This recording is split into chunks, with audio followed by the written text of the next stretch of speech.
தாளமுத்து நடராசன் 28 மே 1938 இந்தி திணிப்பு உத்தரவுக்கு எதிராக நடத்தப்பட வேண்டிய போராட்டங்கள் பற்றி ஆலோசனை செய்யும் நோக்கத்துடன் திருச்சியில் தமிழ் பாசறை அமைப்பு கூட்டம் ஒன்றுக்கு ஏற்பாடு செய்யப்பட்டது. அந்த கூட்டத்திற்கு தலைமை வகித்தவர் நாவலர் சோமசுந்தர பாரதியார். அந்த கூட்டத்தில் இந்தி எதிர்ப்பு வாரியம் உருவாக்கப்பட்டது. தலைவராக சோமசுந்தர பாரதியாரும் செயலாளராக கி.ஆ.பெ. விஸ்வநாதமும் தேர்ந்தெடுக்கப்பட்டனர். ஈவேரா, தாவே, உமாமகேஸ்வரன் பிள்ளை, கே.எம். பாலசுப்ரமணியம், W.B.A. சவுந்தரபாண்டிய நாடார் ஆகியோர் உறுப்பினர்களாக நியமிக்கப்பட்டனர். மாணவர்கள் இந்தி பாடங்களை புறக்கணிக்கும்படி செய்தல், இந்தி மொழியை பயிற்றுவிக்கும் பள்ளிகளுக்கு முன்னால் மறியல் போராட்டங்களை நடத்துதல், உண்ணாவிரதம் இருந்தல், காங்கிரஸ் அமைச்சர்களுக்கு எதிராக கருப்பு கொடி காட்டுதல், முதலமைச்சர் வீட்டுக்கு முன்னால் மறியல் நடத்துதல் என்று பல்வேறு போராட்ட முறைகள் வகுக்கப்பட்டன. இந்தி எதிர்ப்பு போராட்டத்தில் ஈடுபட தயாராக இருப்பவர்கள் சிறைக்கு செல்லுதல் என்ற நினைப்போடும் மட்டும் இருந்துவிடக்கூடாது. தேவைப்பட்டால் ரத்தம் சிந்தவும் செத்து மடியவும் தயாராக இருக்க வேண்டும் என்று கேட்டுக்கொண்டார் ஈவேரா. திராவிட இயக்க பத்திரிகைகளில் ஒன்றான மணவை ரே திருமலைசாமியின் நகர தூதன் இதழ் தமிழா கச்சை வரிந்து கட்டு என்ற தலைப்பில் தலையங்கம் எழுதியது. அதில், தோழர்களே, வாய்க்கரிசி போட்டுக்கொண்டு வீட்டை விட்டு வெளியேறுங்கள், இந்தி ஒளியும் வரை வீடு திரும்போம் என்ற சபதத்தோடு கச்சை கட்டி புறப்படுங்கள், புஜத்தை குலுக்குங்கள், ஆச்சாரி மந்திரி சபை அலறி தவிக்கும்படி தொடைதட்டி கிளம்புங்கள் என்று போராட்டத்துக்கு அழைப்பு விடுத்தது. தமிழா என்ன செய்ய போகிறாய்? இந்தி வந்துவிட்டது. பார்ப்பன ஆதிக்கத்தை நிலைநிறுத்த, தமிழனின் தன்மானத்தை அழித்து, தமிழனை ஆரியருக்கு என்றென்றும் நிலையான அடிமையாக்க இந்தி தமிழ் மக்களுக்கு கட்டாய படிப்பாக ஏற்படுத்தப்பட்டாய்விட்டது. யாரால்? ஆரியரால். எப்படி? தமிழ் மக்களின் ஒன்றுபட்ட கூக்குரலை சிறிதும் மதியாமல். தமிழா, இனி என்ன செய்ய போகிறாய்? தலைவணங்கி வரவேற்கப் போகிறாயா? எதிர்த்து நின்று விரட்டி அடிக்கப் போகிறாயா? இதில்தான் தமிழன் என்பதா இறப்பதா என்கின்ற முடிவு இருக்கிறது. இதில்தான் தமிழன் என்பதா இறப்பதா என்கின்ற முடிவு இருக்கிறது. தலை வணங்குவதானால் காங்கிரஸில் இரு, எதிர்த்து நிற்பதானால் உன் பெயரை எதிர்ப்பு கமிட்டிக்கு கொடு. மேலே இருக்கும் எச்சரிக்கை கலந்த கோரிக்கை அறிவிப்பு என்ற தலைப்பில் 15 மே 1938 அன்று குடியரசு பத்திரிகையில் வெளியானது. 25 மே 1938 அன்று இன்னொரு அறிவிப்பு குடியரசுவில் வெளியானது. தமிழர் போர் மூண்டுவிட்டது. எதற்காக? தமிழுக்காக. தமிழர் தன்மானத்துக்காக, தமிழர் அறிவு, கலை, வீரம் ஆகியவற்றுக்காக. எனவே தமிழா, உன் கடமை என்ன? மாதம் 75 ரூபாய் காசுக்கு எதிரியின் காலை நக்குவதா? அற்ப பதவிக்காக சகலத்தையும் முதிர்த்து தமிழனை, தமிழ்நாட்டை காட்டி கொடுத்துவிட்டு முக்காலிட்டு மூளையில் குந்தி இருப்பதா? சீச்சி, இது சிற்றின பிழைப்பல்லவா? மற்றென்ன உன் கடமை? எதிரியின் கூட்டுறவை ஒளி. வீரத்துடன் வெளியில் வந்து மார்தட்டு, கிளர்ச்சி போரில் முன்னணியில் நில்லு. எதிரி வெட்கப்பட, அறிவு பெற, ஓடி ஒளிய உன் உயிர்விட தயாராகு. இவை உன்னால் ஆகாவிட்டால் காசு கொடுத்து ஆதரித்து நீ தமிழன் என்பதையாவது காட்டிக்கொள். 3 ஜூன் 1938 அன்று முறைப்படி இந்தி எதிர்ப்பு போராட்டம் தொடங்கியது. போராட்டத்தின் முதல் சர்வாதிகாரி ஈழத்தடிகள். அவரைப் போல பல சர்வாதிகாரிகள் நியமிக்கப்பட்டிருந்தனர். அவர்களின் CN அண்ணாதுரையும் ஒருவர். வடசென்னையில் இருக்கும் இந்து தியாலஜிக்கல் உயர்நிலை பள்ளிக்கு எதிரே இந்திய எதிர்ப்பு போராட்ட வீரர்கள் திரண்டனர். ஆசிரியர்கள் மாணவர்கள் பள்ளிக்குள் நுழையாமல் தடுக்கும் வகையில் குறுக்கே நின்று கொண்டு மறியல் செய்தனர். இந்தி திணிப்பு ஒழிக, தமிழ் வாழ்க. உடனடியாக காவலர்கள் வரவழைக்கப்பட்டு போராட்டக்காரர்கள் அத்தனை பேரும் கைது செய்யப்பட்டனர். பிரிமியர் முதலமைச்சர் ராஜாஜி வீட்டுக்கு முன்னால் சேத்தா நாயகமும் சண்முகானந்த அடிகளும் மறியல் செய்தனர். பல்லடம் பொன்னுச்சாமி என்பவர் உண்ணாவிரதம் இறக்கத் தொடங்கினார். உடனடியாக அனைவரும் கைது செய்யப்பட்டனர். பிறகு வழக்கு விசாரணையில் முடிவில் சேத்தே நாயகத்துக்கு 1 மாத வெறுங்காவல் தண்டனை மற்றும் 200 ரூபாய் அபராதம் விதிக்கப்பட்டது. சண்முகானந்த அடிகளுக்கு 4 மாத கடுங்காவல் தண்டனை. மறியல் போராட்டங்களில் ஈடுபடுபவர்கள் கைது செய்யப்பட்டாலும் போராட்டம் நிற்கவில்லை. தொண்டர்கள் பல பிரிவுகளாக பிரிந்து ஒவ்வொரு நாளும் ஒவ்வொரு மறியலில் ஈடுபட்டனர். ஒரு பிரிவு மறியலில் ஈடுபட்டு கைதானதும் அடுத்த பிரிவு களத்தில் இறங்கியது. முதலமைச்சர் ராஜாஜியின் வீட்டுக்கு முன்னால் தினமும் மறியல் போராட்டம் நடைபெற்றது. அந்த போராட்டத்தில் ஈடுபட்டவர்களும் கைது செய்யப்பட்டனர். இந்தி எதிர்ப்புக்காக கைதாகி மொத்தம் 1271 பேர் சிறை சென்றனர். அப்படி கைது செய்யப்பட்டவர்கள் மீது வழக்கு தொடுக்கப்பட்டது. சேத்தே நாயகம், ஈழத்தடிகள், CN அண்ணாதுரை, மறை திருநாவுக்கரசு, TV நாதன், EV கிருஷ்ணசாமி, விடுதலை ஆசிரியர் பண்டித S முத்துச்சாமி பிள்ளை உள்ளிட்டோருக்கு சிறை தண்டனைகள் விதிக்கப்பட்டன. தமிழன் தன் தாய்மொழிக்காக போராடினால் கைது செய்வதா என்ற கண்டன குரல் எழுந்தபோது, இல்லை இல்லை, முதலமைச்சர் வீட்டுக்கு முன்னால் மறியல் செய்தவர்களைத்தான் கைது செய்கிறோம் என்றார்கள் காவல்துறை அதிகாரிகள். உடனடியாக முதலமைச்சர் வீட்டுக்கு முன்னால் மறியல் செய்ய வேண்டாம், அவர்கள் அனைவரும் பொது இடங்களில் மறியல் செய்யுங்கள் என்று கேட்டுக்கொண்டார் ஈவேரா. 10 ஜூன் 1938 சென்னை கத்தீட்ரல் சாலையில் இந்தி எதிர்ப்பு கூட்டம் ஒன்றுக்கு ஏற்பாடு செய்யப்பட்டது. அதில் CN அண்ணாதுரை கலந்து கொண்டு பேசினார்.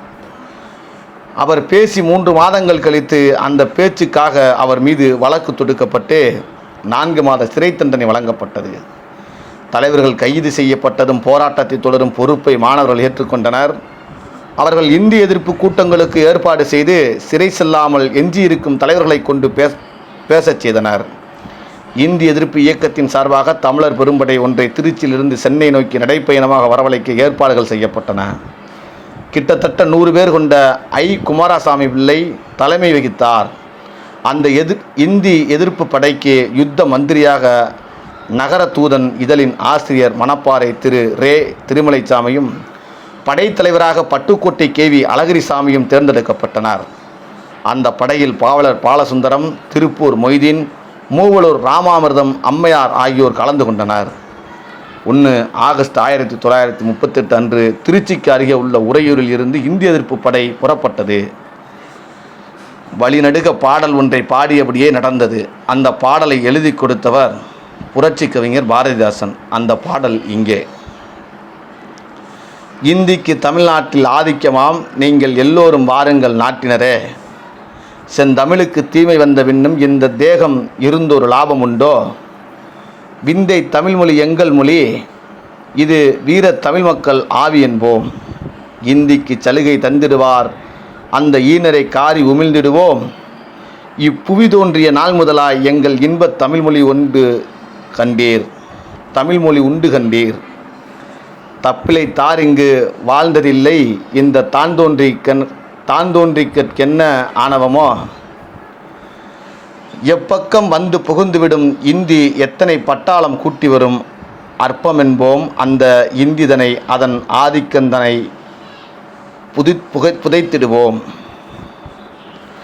எங்கள் உடல் பொருள் ஆவியலாம் எங்கள் இன்பத் தமிழ் மொழிக்கே தருவோம், மங்கை உறுத்தி தரும் சுகமும் எங்கள் மாத்தமிழ் கீழ் இல்லை என்றுரைப்போம், சிங்கமென்றே இளங்காளைகளை மிக தீவிரங்கொள்ளுவீர் நாட்டினிலே, பங்கம் விளைத்திடல் தாய்மொழிக்கே உடற் பச்சை ரத்தம் பரிமாறிடுவோம், தூங்குதல் போன்றது சாக்காடு பின்னர் தூக்கி விழிப்பது நம் பிறப்பு, தீங்குள்ள இந்தியை நாம் எதிர்ப்போம் உயிர் தித்திப்பை எண்ணிடப் போவதில்லை, மாங்குயில் கூவிடும் பூஞ்சோலை ஏனை மாட்ட நினைக்கும் சிறைச்சாலை, ஏங்க விடுவோம் தமிழ் தாய்தனையே உயிர் இவ்வுடலை விட்டு நீங்கும் வரை.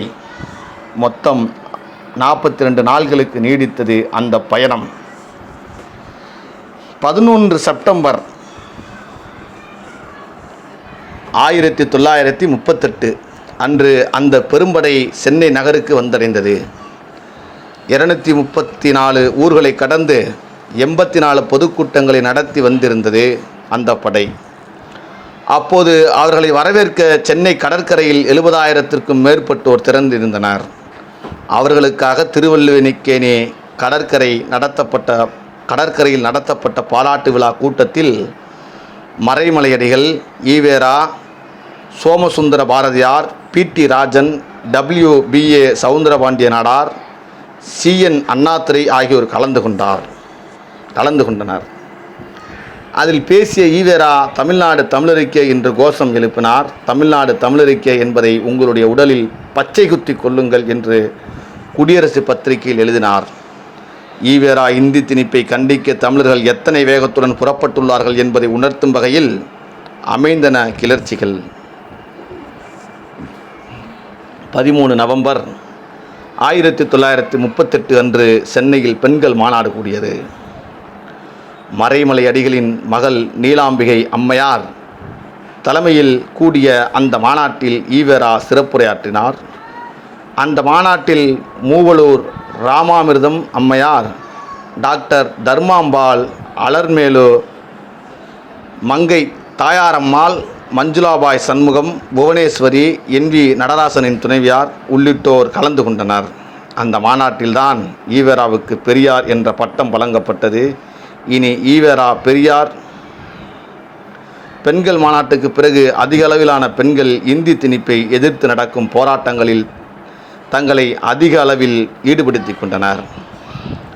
மறியலில் ஈடுபட்டதற்காக மூவலூர் ராமாமிர்தம் அம்மையார், டாக்டர் தர்மாம்பாள், மலர்முகத்தம்மையார், பட்டம்மாள், சீத்தம்மாள் ஆகிய 5 பெண்களும் கைது செய்யப்பட்டனர். போராட்டம் நாளுக்கு நாள் வலுத்து கொண்டிருந்தது. என்ன செய்து இவர்களை அடக்கலாம் என்று நினைத்தது. முதற்கட்டமாக நீதி கட்சி மற்றும் சுயமரியாதை இயக்கத்தினருக்கு ஆதரவாக செயல்பட்டு வரும் பத்திரிகைகளுக்கு கடிவாளம் போட தயாரானது. குடியரசு, விடுதலை, பகுத்தறிவு ஆகிய பத்திரிகைகள் தலா 1000 ரூபாயை ஜாமீனாக கட்ட வேண்டும் என்று உத்தரவிட்டது. இருந்தபோதும் போராட்டம் அடங்குவதாக தெரியவில்லை. இனியும் பெரியாரை வெளியே விட்டு வைத்தால் மிகப்பெரிய விளைவுகள் ஏற்படக்கூடும் என்று கருதியது ராஜாஜி அரசு. 8 டிசம்பர் 1938 அன்று பெரியார் கைது செய்யப்பட்டார். இந்தி எதிர்ப்பு போராட்டத்தை தூண்டினார், பெண்களை போராட்டத்துக்கு தூண்டினார் என்ற 2 குற்றச்சாட்டுகளை அவர் மீது வைக்கப்பட்டன. சென்னை ஜார்ஜ் டவுன் நீதிமன்றத்தில் 4வது நீதிபதியான மாதவராவ் அந்த வழக்கை விசாரித்தார். அப்போது நடந்த விசாரணையின் போது தொடக்கத்திலேயே நான் எதிர் வழக்காடப் போவதில்லை, எனக்கு யாரும் வக்கீல் இல்லை என்று சொல்லிவிட்டார். சாட்சிகள் விசாரிக்கப்பட்டனர். பெரியார் கொடுத்த வாக்குமூலம் முக்கியமானது. நான் சம்பந்தப்பட்டிருக்கும் இந்தி எதிர்ப்பு கிளர்ச்சியானது காங்கிரஸுக்கு விரோதமானது என்றும், காங்கிரஸ் கட்சியினரை கவிழ்ப்பதற்காக என்றும் பார்ப்பன துவேஷம் கொண்டதென்றும் கனம் முதல் மந்திரியாரே ராஜாஜி சட்டசபையிலும் பொதுக்கூட்டங்களிலும் தெரிவித்திருக்கிறார். இந்த கோர்ட்டு காங்கிரஸ் மந்திரிகள் நிர்வாகத்துக்கு உட்பட்டது. நீதிபதியாகிய தாங்களும் பார்ப்பன வகுப்பைச் சேர்ந்தவர். இவை தவிர இந்தி எதிர்ப்பு கிளர்ச்சியை ஒழிக்க வேண்டும் என்பதில் காங்கிரஸ் மந்திரிகள் அதி தீவிர உணர்ச்சி கொண்டிருக்கிறார்கள். அது விஷயத்தில் நியாயம், அநியாயம் பார்க்க வேண்டியது இல்லை என்றும், கையில் கிடைத்த ஆயுதத்தை எடுத்து உபயோகித்து ஒழித்தாக வேண்டும் என்றும், இந்தி எதிர்ப்பு கிளர்ச்சியை திடீரென்று வந்து புகுந்த திருடர்களுக்கு ஒப்பிட்டு கனம் முதன் மந்திரியார் கடற்கரை பொதுக்கூட்டத்தில் பேசியிருக்கிறார். நான் சம்பந்தப்பட்ட சுயமரியாதை இயக்கமும், தமிழர் இயக்கமும், இந்தி எதிர்ப்பு கிளர்ச்சியும், ஜஸ்டிஸ் இயக்கமும் எதுவும் சட்டப்படி சட்டத்திற்கு உட்பட்டு கிளர்ச்சி செய்ய வேண்டும் என்ற கொள்கை கொண்டதே ஆகும். இதுவரை அக்கொள்கை மாற்றப்படவே இல்லை. எனவே கோர்ட்டார் அவர்கள் தாங்கள் திருப்தியடையும் வண்ணம் அல்லது மந்திரிமார்கள் திருப்தியடையும் வண்ணம் எவ்வளவு அதிக தண்டனை கொடுக்க முடியுமோ அவைகளையும் பழிவாங்கும் உணர்ச்சி திருப்தியடையும் வரைக்கும் எவ்வளவு தாழ்ந்த வகுப்பு கொடுக்க உண்டோ அதையும் கொடுத்து இவ்வழக்கு விசாரணை நாடகத்தை முடித்து விடும்படி வணக்கமாக கேட்டுக்கொள்கிறேன். பெரியாரின் முழுமையான அறிக்கை 11 டிசம்பர் 1939 இட்ட குடி அரசுவில் வெளிவந்தது. அந்த வழக்கில் பெரியாருக்கு தண்டனை விதிக்கப்பட்டது. 2 குற்றங்களுக்கும் தலா 1 ஆண்டு கடுங்காவல் சிறை தண்டனை, 2 குற்றங்களுக்கும் தலா 1000 ரூபாய் அபராதம் செலுத்தவில்லை என்றால் தலா 6 மாதங்கள் சிறை தண்டனை அதிகரிக்கப்படும். வழக்கம் போல அபராதம் செலுத்த பெரியார் விரும்பவில்லை. சென்னை சிறையில் அடைக்கப்பட்டார் பெரியார். தண்டனை பெரியாருக்கு மட்டுமல்ல, அவருடன் சேர்ந்து போர்க்களத்துக்கு வந்த பெரும்பாலான வீரர்களுக்கும் சிறை தண்டனைகள் தரப்பட்டன. பட்டியல் வெகு நீளமானது. குறிப்பாக சேத்தே நாயகத்துக்கு 4 மாதங்கள், ஈழத்தடிகளுக்கு 9 மாதங்கள், CN அண்ணாதுரைக்கு 9 மாதங்கள், மறை திருநாவுக்கரசுக்கு 6 மாதங்கள், TAV நாதனுக்கு 4 மாதங்கள், KM பாலசுப்பிரமணியத்துக்கு 6 மாதங்கள், அருணகிரிநாதருக்கு 2 ஆண்டுகள், பாவலர் பாலசுந்தரத்திற்கு 3 ஆண்டுகள், EV கிருஷ்ணசாமிக்கு 6 மாதங்கள், பண்டித S முத்துச்சாமி பிள்ளைக்கு 6 மாதங்கள் என்று பலருக்கும் பல்வேறு வகைகளில் தண்டனைகள் தரப்பட்டிருந்தன. 29 டிசம்பர் 1938 நீதி கட்சியின் 14வது மாநாடு சென்னையில் கூடியது. உண்மையில் இந்த மாநாட்டுக்கு தலைமையேற்க இருந்தவர் பெரியார். இந்தி எதிர்ப்பு போராட்டத்தில் அவர் கைது செய்யப்பட்டதால் அவருக்கு பதிலாக சர் AD பன்னீர்செல்வம் தலைமை வகித்தார். முன்னதாக மாநாட்டுக்கு தலைவராக பெரியாரை தேர்ந்தெடுத்துள்ளதால் அவரை விடுதலை செய்ய வேண்டும் என்று முதலமைச்சர் ராஜாஜியிடம் கோரிக்கை விடுத்தனர். முடியாது என்று சொல்லிவிட்டார் ராஜாஜி. அந்த கோபத்தில் பெரியார் சிறையில் அடைக்கப்பட்டிருப்பது போல வடிவமைக்கப்பட்ட உருவ பொம்மை ஒன்றை மேடையில் போடப்பட்டிருந்த நாற்காலியில் இருத்தினர். மாநாட்டில் பெரியார் படிக்க இருந்த உரையை AT பன்னீர்செல்வமே படித்தார். உலக ஒற்றுமையை நான் வெறுப்பவன் அல்ல. உலக மக்கள் சமதர்ம வாழ்வை மேற்கொள்வதை நான் வேண்டாம் என்று கூறவில்லை. மக்கள் யாவரும் விகிதாசாரம் உழைத்து அந்த உழைப்பின் பலனை விகிதாசாரம் பகிர்ந்து தத்தம் தகுதிக்கும் தேவைக்கும் அவசியமான அளவுக்கு அனுபவிப்பதை நான் ஆட்சேபிக்கவில்லை. ஆனால் தேசியம் என்றும் தேச சேவை என்றும் தேச பக்தி என்றும் தேச விடுதலை என்றும் தேச ஒற்றுமை என்றும் ஆத்மார்த்தம் என்றும் பிராப்தம் என்றும் பல சொற்களை காட்டி மெய்வருந்தி பாடுபட்டு பொருள் ஈட்டும் பொதுமக்களை கட்டின ஆடை கசங்காமல் மெய்யில் வெய்யில் படாமல் வாழ்க்கை நடத்தும் ஒரு சிறிது கூட்டத்தார் வஞ்சித்து ஏமாற்றி வயிறு வளர்ப்பதை ஏன் உழைப்பாளிகளை விட அதிக சுகமான வாழ்வு வாழ்வதை அடியோடு ஒழிக்க வேண்டும் என்பதற்காகவே நான் இதை சொல்லுகிறேன். இந்தி திணிப்பு அடியோடு ஒழிய வேண்டும். இந்த நாட்டில் வாழும் எல்லோரும் திராவிடர்கள், திராவிட இனத்தைச் சேர்ந்தவர்கள் என்ற உணர்வு எல்லோருக்கும் ஏற்பட வேண்டும். பிறகு தனக்கு அளிக்கப்பட்ட மலர் மாலையை பெரியாரின் படத்திற்கு கீழே வைத்தார் AT பன்னீர்செல்வம். மறுநொடி மாநாட்டில் குழுமியிருந்தவர்கள் பெரியாரே எங்கள் மாபெரும் தலைவர் என்று கோஷம் எழுப்பினர். உண்மையில் அப்போது நீதி கட்சி தகுதி வாய்ந்த தலைமை இல்லாமல் தடுமாறி கொண்டிருந்தது. தலைவர்கள் பலர் இருந்தனர். ஆனால் தலைமை பதவியை ஏற்றுக்கொள்ள யாரும் தயாராக இல்லை. ஆளுங்கட்சியான காங்கிரஸை எதிர்த்து அரசியல் நடத்த வேண்டும் என்றால் பெரியார் போன்ற ஒருவர் நீதி கட்சிக்கு தலைமையேற்க வேண்டும் என்ற கருத்து நீதி கட்சிக்குள் எழுந்தது. அதுதான் கோஷமாக வெளிப்பட்டது. பிறகு மாநாட்டில் கூடியிருந்தவர்கள் உறுதிமொழி ஒன்றை எடுத்துக்கொண்டனர். எங்கள் மாபெரும் தலைவரே, உங்கள் உடல் சிறைப்படுத்தப்பட்டிருந்தாலும் உங்கள் வீர திருவுருவத்தின் முன் நாங்கள் அனைவரும் எழுந்து நின்று உண்டு பெற்றிருக்கிறோம். உங்கள் தலைமையில் நாங்கள் அனைவரும் சொல்வழி நின்று கட்சி வளர, மக்கள் வாழ, நோக்கம் நிறைவேற ஓயாது உழைத்து வெற்றி பெறுவோம் என உறுதி கூறுகிறோம். தமிழிலும் தெலுங்கிலும் எடுத்துக்கொண்ட உறுதிமொழியின் மூலம் பெரியார் நீதி கட்சியின் தலைவராக நீதி கட்சியினரால் ஏற்றுக்கொள்ளப்பட்டார். சுயமரியாதை கட்சியின் தலைவராக சிறைக்கு சென்ற பெரியார் இப்போது நீதி கட்சிக்கும் சேர்த்து தலைவராகி இருக்கிறார். பெரியார் சிறையில் அடைக்கப்பட்டு விட்டார். இந்தி எதிர்ப்பு போராட்டம் வடிந்துவிடும். இதுதான் ராஜாஜியின் கணிப்பு. அதை பொய்யாக்கும் முயற்சியில் சுயமரியாதை இயக்க தொண்டர்களும் நீதி கட்சியினரும் தீவிரமாக ஈடுபட்டிருந்தனர். போராட்டம் கொஞ்சமும் சூடு குறையாமல் நடந்து கொண்டிருந்தது. அவர்களை கைது செய்து முடக்கி போடும் காரியத்தை கண்ணும் கருத்துமாக செய்தது ராஜாஜி அரசு. வெறுமனே சிறையில் அடைத்ததோடு நிறுத்தி கொள்ளவில்லை, அவர்கள் மீது கிரிமினல் வழக்குகளை பதிவு செய்தது. மொழி போராட்டத்தில் 2 உயிர்களை பலி கொடுக்க வேண்டியிருந்தது. இருவருமே இந்திய எதிர்ப்பு போராட்டத்தில் ஈடுபட்டு கைது செய்யப்பட்டவர்கள். முதலில் நடராசன் என்ற இளைஞர் ஜனவரி 15, 1939 அன்று சிறைச்சாலையில் நடத்தப்பட்ட கொடுமை காரணமாக மரணமடைந்தார். அடுத்து 12 மார்ச் 1939 அன்று தாளமுத்து என்ற இளைஞரும் சிறைச்சாலை கொடுமை காரணமாக மரணமடைந்தார். நடராசன், தாளமுத்துவின் மரணங்கள் மக்கள் மத்தியில் பலத்த கொந்தளிப்பை ஏற்படுத்தின. மேலும் பல இளைஞர்களை போராட்டக் களத்துக்கு அழைத்து வந்தன. நன்றி. கா. சிதம்பரம், குரல் பதிவு.